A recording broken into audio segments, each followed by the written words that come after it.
ओम शांति। बाबा की आज अव्यक्त मुरली सुनेंगे। मुरली का हेडिंग है निश्चय बुद्धि भव अमर भव। आज बाप दादा सर्व प्रति अति स्नेही आदि से यज्ञ की स्थापना के सहयोगी अनेक प्रकार के आए हुए भिन्न भिन्न समस्याओं के पेपर में निश्चय बुद्धि विजयी बन पार करने वाली आदि स्नेही सहयोगी अटल अचल आत्माओं से मिलन मनाने आए हैं। निश्चय की सब्जेक्ट में पास हो चलने वाले बच्चों के पास आए हैं। ये निश्चय चाहे इस पुरानी जीवन में चाहे अगले जीवन में भी सदा विजय का अनुभव कराती रहेगी। निश्चय का अमर भव का वरदान सदा साथ रहे। विशेष आज जो बहुत काल की अनुभवी बुजुर्ग आत्माएं हैं, उन्हों के याद और स्नेह के बंधन में बंधकर बाप आए हैं। निश्चय की मुबारक। एक तरफ यज्ञ अर्थात पांडवों के किले की जो नींव अर्थात फाउंडेशन आत्माएं हैं, वह भी सभी सामने हैं, और दूसरी तरफ आप अनुभवी आदि आत्माएं इस पांडवों के किले की दीवार की पहली ईंट हो। फाउंडेशन भी सामने है और आदि ईंटें जिनके आधार पर यह किला मजबूत बन विश्व की छत्र छाया बना, वह भी सामने है। तो जैसे बाप ने बच्चों के स्नेह में जी हजूर हाजिर करके दिखाया, ऐसे ही सदा बाप दादा और निमित्त आत्माओं की श्रीमत व डायरेक्शन को सदा जी हाजिर करते रहना। कभी भी व्यर्थ मनमत व परमत नहीं मिलाना। हाजिर हजूर को जान श्रीमत पर उड़ते चलो। समझा? अच्छा। मधुबन निवासियों को सेवा की मुबारक देते हुए बाप दादा बोले, अच्छा, विशेष मधुबन निवासियों को बहुत बहुत मुबारक हो। सारा सीजन अपनी मधुरता और अथक सेवा से सर्व की सेवा के निमित्त बने। तो सबसे पहले सारी सीजन में निमित्त सेवाधारी विशेष मधुबन निवासियों को बहुत बहुत मुबारक। मधुबन है ही मधु अर्थात मधुरता। तो मधुरता सर्व को बाप के स्नेह में लाती है।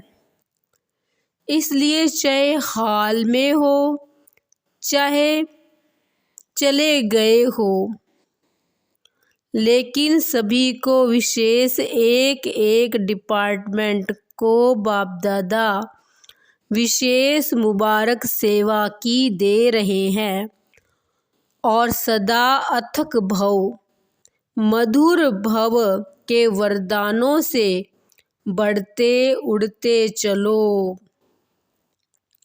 अव्यक्त बाप दादा की पर्सनल मुलाकात। पहला पॉइंट, अलबेलापन कमजोरी लाता है, इसलिए अलर्ट रहो। सभी संगम युगी श्रेष्ठ आत्माएं होना। संगम युग की विशेषता क्या है जो किसी भी युग में नहीं है? संगम युग की विशेषता है, एक तो प्रत्यक्ष फल मिलता है और एक का पदम गुणा प्राप्ति का अनुभव इसी जन्म में ही होता है। प्रत्यक्ष फल मिलता है ना। अगर 1 सेकंड भी हिम्मत रखते हो तो मदद कितने समय तक मिलती रहती है। किसी एक की भी सेवा करते हो तो खुशी कितनी मिलती है। तो एक की पदम गुणा प्राप्ति अर्थात प्रत्यक्ष फल इस संगम पर मिलता है। तो ताज़ा फ्रूट खाना अच्छा लगता है ना। तो आप सभी प्रत्यक्ष फल अर्थात ताज़ा फल खाने वाले हो, इसलिए शक्तिशाली हो। कमज़ोर तो नहीं है ना। सब पावरफुल है। कमज़ोरी को आने नहीं देना। जब तंदुरुस्त होते हैं तब कमज़ोरी स्वतः खत्म हो जाती है। सर्वशक्तिवान बाप द्वारा सदा शक्ति मिलती रहती है। तो कमज़ोर कैसे होंगे? कमज़ोरी आ सकती है, कभी गलती से आ जाती है। जब कुंभकर्ण की नींद में अलबेले होकर सो जाते हो तब आ सकती है, नहीं तो नहीं आ सकती है। आप तो अलर्ट हो ना। अलबेले हो क्या? सभी अलर्ट हैं, सदा अलर्ट हैं। संगम युग में बाप मिला, सब कुछ मिला, तो अलर्ट ही रहेंगे ना। जिसको बहुत प्राप्तियां होती रहती है वो कितना अलर्ट रहते हैं। रिवाजी बिजनेसमैन को बिजनेस में प्राप्तियां होती रहती है, तो अलबेला होगा या अलर्ट होगा? तो आपको 1 सेकंड में कितना मिलता है, तो अलबेले कैसे होंगे? बाप ने सर्व शक्तियाँ दे दी। जब सर्व शक्तियाँ साथ में है तो अलबेलापन नहीं आ सकता। सदा होशियार, सदा खबरदार रहो। यूके को तो बाप दादा कहते ही हैं ओके। तो जो ओके मतलब बिल्कुल ठीक होगा वह जब अलर्ट होगा तब तो ओके होगा ना। फाउंडेशन पावरफुल है, इसलिए जो भी टालियाँ निकली है वह भी शक्तिशाली है। विशेष बाप दादा ने ब्रह्मा बाप ने अपने दिल से लंदन का पहला फाउंडेशन डाला है। ब्रह्मा बाप का विशेष लाडला है, तो आप प्रत्यक्ष फल के सदा अधिकारी आत्माएं हो। कर्म करने के पहले फल तैयार है ही, ऐसे ही लगता है ना, या मेहनत लगती है? नाचते गाते फल खाते रहते हो। वैसे भी डबल विदेशियों का फल अच्छा लगता है ना। बाप दादा भी यूके अर्थात सदा ओके रहने वाले बच्चों को देख हर्षित होते हैं। अपना ये टाइटल सदा याद रखना। कौन सा? ओके। ये कितना बढ़िया टाइटल है। सभी सदा ओके रहने वाले और औरों को भी अपने चेहरे से, वाणी से, वृत्ति से ओके बनाने वाले। यही सेवा करनी है ना? अच्छा है, सेवा का शौक भी अच्छा है। जो भी जहाँ से भी आए हो, लेकिन सभी तीव्र पुरुषार्थी और उड़ती कला वाले हो। सबसे ज़्यादा खुश कौन रहता है? नशे से कहो मैं। मेरे सिवाय कोई नहीं, मैं सबसे ज़्यादा खुश रहता हूँ।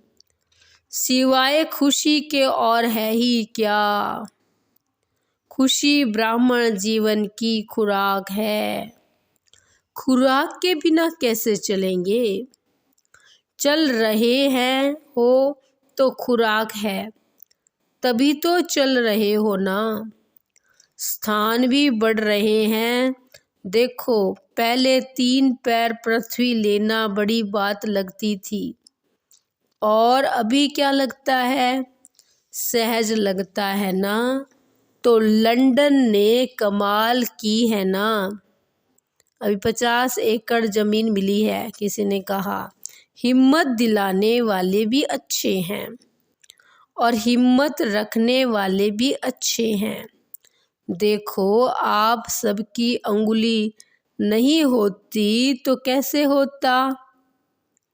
तो सभी यूके वाले लकी है और अंगुली देने में बहादुर है। दूसरा पॉइंट, अपनी सर्व जिम्मेवारियां बाप को देकर बेफिक्र बादशाह बनो। सदा अपने को बेफिक्र बादशाह अनुभव करते हो या थोड़ा थोड़ा फिक्र है? क्योंकि जब बाप ने आपकी जिम्मेवारी ले ली तो जिम्मेवारी का फिक्र क्यों? अभी सिर्फ रेस्पॉन्सिबिलिटी है बाप के साथ साथ चलते रहने की। वह भी बाप के साथ साथ है, अकेले नहीं।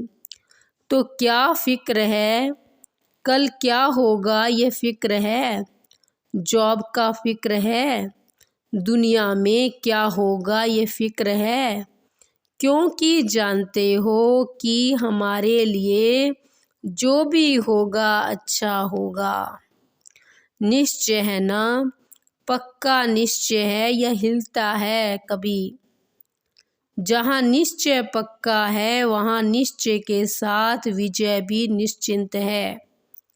ये भी निश्चय है ना कि विजय हुई पड़ी है। या कभी सोचते हो कि पता नहीं होगी या नहीं? क्योंकि कल्प कल्प के विजयी है और सदा रहेंगे। ये अपना यादगार कल्प पहले वाला अभी फिर से देख रहे हो। इतना निश्चय है ना कि कल्प कल्प के विजयी है। इतना निश्चय है कल्प पहले भी आप ही थे या दूसरे थे। तो सदा यही याद रखना कि हम निश्चय बुद्धि विजयी रत्न हैं। ऐसे रत्न हो जिन रत्नों को बाप दादा भी याद करते हैं। ये खुशी है ना? बहुत मौज में रहते हो इस अलौकिक दिव्य श्रेष्ठ जन्म की और अपने मधुबन घर में पहुंचने की मुबारक। तीसरा पॉइंट है, बाप और आप ऐसे कंबाइंड रहो जो कभी कोई अलग कर न सके। सभी अपने को सदा बाप और आप कंबाइंड है ऐसा अनुभव करते हो। जो कंबाइंड होता है उसे कभी भी कोई भी अलग नहीं कर सकता। आप अनेक बार कंबाइंड रहे हो, अभी भी हो और आगे भी सदा रहेंगे, ये पक्का है। तो इतना पक्का कंबाइंड रहना, तो सदैव स्मृति रखो कि कंबाइंड थे और कंबाइंड रहेंगे। कोई की ताकत नहीं जो अनेक बार के कंबाइंड स्वरूप को अलग कर सके। तो प्यार की निशानी क्या होती है? किसने कहा कंबाइंड रहना? क्योंकि शरीर से तो मजबूरी में ही कहाँ कहाँ अलग रहना पड़ता है। प्यार भी हो लेकिन मजबूरी से कहाँ अलग रहना भी पड़ता है। लेकिन यहाँ तो शरीर की बात ही नहीं, एक सेकंड में कहाँ से कहाँ पहुँच सकते हो। आत्मा और परमात्मा का साथ है। परमात्मा तो कहाँ भी साथ निभाता है और हर एक से कंबाइंड रूप से प्रीत की रीति निभाने वाले हैं। हर एक क्या कहेंगे? मेरा बाबा, या कहेंगे तेरा बाबा है? हर एक कहेगा मेरा बाबा है। तो मेरा क्यों कहते हो? अधिकार है तब ही तो कहते हो। प्यार भी है और अधिकार भी है। जहाँ प्यार होता है वहाँ अधिकार भी होता है। अधिकार का नशा है ना, कितना बड़ा अधिकार मिला है। इतना बड़ा अधिकार सतयुग में भी नहीं मिलेगा। किसी जन्म में परमात्मा अधिकार नहीं मिलता है। प्राप्ति यहाँ है, प्रारब्ध सतयुग में है, लेकिन प्राप्ति का समय अभी है। तो जिस समय प्राप्ति होती है उस समय कितनी खुशी होती है। प्राप्त हो गया फिर तो कॉमन बात हो जाती है, लेकिन जब प्राप्त हो रहा है उस समय का नशा और खुशी अलौकिक होती है। तो कितनी खुशी और नशा है, क्योंकि देने वाला भी बेहद का है, तो दाता भी बेहद का है और मिलता भी बेहद का है। तो मालिक किसके हो, हद के या बेहद के? तीनों लोक अपने बना दिए हैं। मूल वतन सूक्ष्म वतन हमारा घर है और स्थूल वतन में तो हमारा राज्य आने वाला ही है। तो तीनों लोकों के अधिकारी बन गए। तो क्या कहेंगे? अधिकारी आत्माएं। कोई अप्राप्ति है तो क्या गीत गाते हो? पाना था वह पा लिया। तो पाना था वह पा लिया, अभी कुछ पाने को नहीं रहा, तो ये गीत गाते हो। या कोई अप्राप्ति है, पैसा चाहिए, मकान चाहिए, नेता की कुर्सी चाहिए, कुछ नहीं चाहिए, क्योंकि कुर्सी होगी तो भी एक जन्म का भी भरोसा नहीं। और आपको कितनी गारंटी है? 21 जन्म की गारंटी है। गारंटी कार्ड माया तो चोरी नहीं कर लेती है। जैसे यहाँ पासपोर्ट खो लेते हैं तो कितनी मुश्किल हो जाती है, तो गारंटी कार्ड माया तो नहीं ले लेती है, छुपा छुपी करती है। फिर आप क्या करते हो? लेकिन ऐसे शक्तिशाली बनो जो माया की हिम्मत नहीं। चौथा पॉइंट है, हर कर्म त्रिकालदर्शी बनकर करो। सभी अपने को तख्त नशीन आत्माएं अनुभव करते हो। अभी तख्त मिला या भविष्य में मिलना है, क्या कहेंगे? सभी तख्त पर बैठेंगे? दिल तख्त तो बहुत बड़ा है। दिल तख्त तो बड़ा है, लेकिन सतयुग के तख्त पर एक समय में कितने बैठेंगे? तख्त पर भले कोई बैठे, लेकिन तख्त अधिकारी रॉयल फैमिली में तो आएंगे ना। तख्त पर इकट्ठे तो नहीं बैठ सकेंगे। इस समय सभी तख्त नशीन है। इसलिए इस जन्म का महत्व है, जितने चाहे जो चाहे दिल तख्त नशीन बन सकते हैं। इस समय और कोई तख्त है? कौन सा? किसने कहा? अकाल तख्त। आप अविनाशी आत्मा का तख्त ये भ्रकुटी है, तो भ्रकुटी के तख्त नशीन भी हो और दिल तख्त नशीन भी हो। डबल तख्त है ना। नशा है कि मैं आत्मा भ्रकुटी के अकाल तख्त नशीन हूँ। तख्त नशीन आत्मा का स्व पर राज्य है, इसलिए स्वराज्य अधिकारी है। स्वराज्य अधिकारी हूँ, यह स्मृति सहजी बाप द्वारा सर्व प्राप्ति का अनुभव कराएगी। तो तीनों ही तख्त की नॉलेज है। नॉलेजफुल होना पावरफुल भी हो या सिर्फ नॉलेजफुल हो, जितने नॉलेजफुल हो उतने ही पावरफुल हो, या नॉलेजफुल अधिक पावरफुल कम। नॉलेज में ज़्यादा होशियार हो। नॉलेजफुल और पावरफुल दोनों ही साथ साथ। तो तीनों तख्त की स्मृति सदा रहे। ज्ञान में 3 का महत्व है। त्रिकालदर्शी भी बनते हैं। तीनों काल को जानते हो या सिर्फ वर्तमान को जानते हो?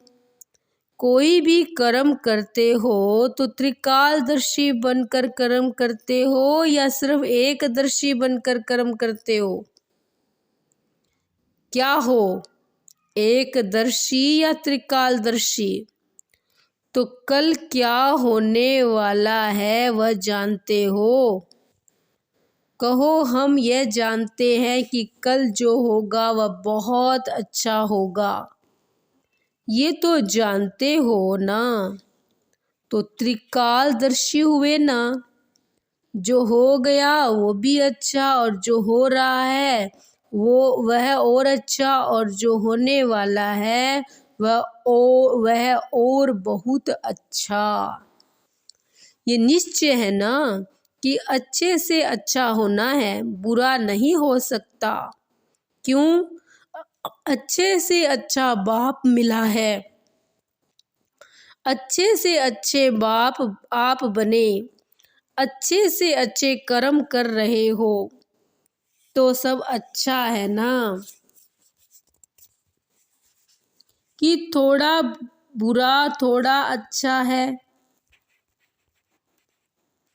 जब मालूम पड़ गया कि मैं श्रेष्ठ आत्मा हूँ, तो सदा श्रेष्ठ आत्मा का संकल्प, बोल, कर्म अच्छा होगा ना। तो यह सदा स्मृति में रखो कि कल्याणकारी बाप मिला तो सदा कल्याण ही कल्याण है। बाप को कहते ही है विश्व कल्याणकारी, और आप मास्टर विश्व कल्याणकारी हो। तो जो विश्व का कल्याण करने वाला है उसका अकल्याण हो नहीं सकता। इसलिए यह निश्चय रखो कि हर समय, हर कार्य, हर संकल्प कल्याणकारी है। संगम युग को भी नाम देते हैं कल्याणकारी युग। तो अकल्याण नहीं हो सकता, तो क्या याद रखेंगे? जो हो रहा है वह अच्छा, और जो होने वाला है वह बहुत बहुत अच्छा। तो ये स्मृति सदा आगे बढ़ाती रहेगी। कौन सी? कि जो हो रहा है वो भी अच्छा, और जो होने वाला है वो भी अच्छा। अच्छा, सभी कोने कोने में बाप का झंडा लहरा रहे हो। सभी बहुत सी हिम्मत और तीव्र पुरुषार्थ से आगे बढ़ रहे हो और सदा बढ़ते रहेंगे। फ्यूचर दिखाई देता है ना? कोई भी पूछे आपका भविष्य क्या है, तो बोलो हमको पता है, बहुत अच्छा है, अच्छा है। अच्छा, मीठे मीठे स्किल दे बच्चों प्रति माता पिता बाप दादा का याद प्यार और गुड मॉर्निंग। रूहानी बाप की रूहानी बच्चों को नमस्ते। हम रूहानी बच्चों की रूहानी बाप दादा को नमस्ते जी, नमस्ते जी। आज का वरदान है, अपने मस्तक पर श्रेष्ठ भाग्य की लकीर देखते हुए सर्व चिंताओं से मुक्त बेफिक्र बादशाह भव। बेफिक्र रहने की बादशाही सब बादशाहियों से श्रेष्ठ है। अगर कोई ताज पहनकर तख्त पर बैठ जाए और फिक्र करता रहे, तो ये तख्त हुआ या चिंता? भाग्य विधाता भगवान ने आपके मस्तक पर श्रेष्ठ भाग्य की लकीर खींच दी। बेफिक्र बादशाह हो गए। तो सदा अपने मस्तक पर श्रेष्ठ भाग्य की लकीर देखते रहो। वह मेरा श्रेष्ठ ईश्वरीय भाग्य। इस फकुर में रहो तो सब फिक्रातें समाप्त हो जाएगी। स्लोगन है, एकाग्रता की शक्ति द्वारा रूहों का आह्वान कर रूहानी सेवा करना ही सच्ची सेवा है। ओम शांति।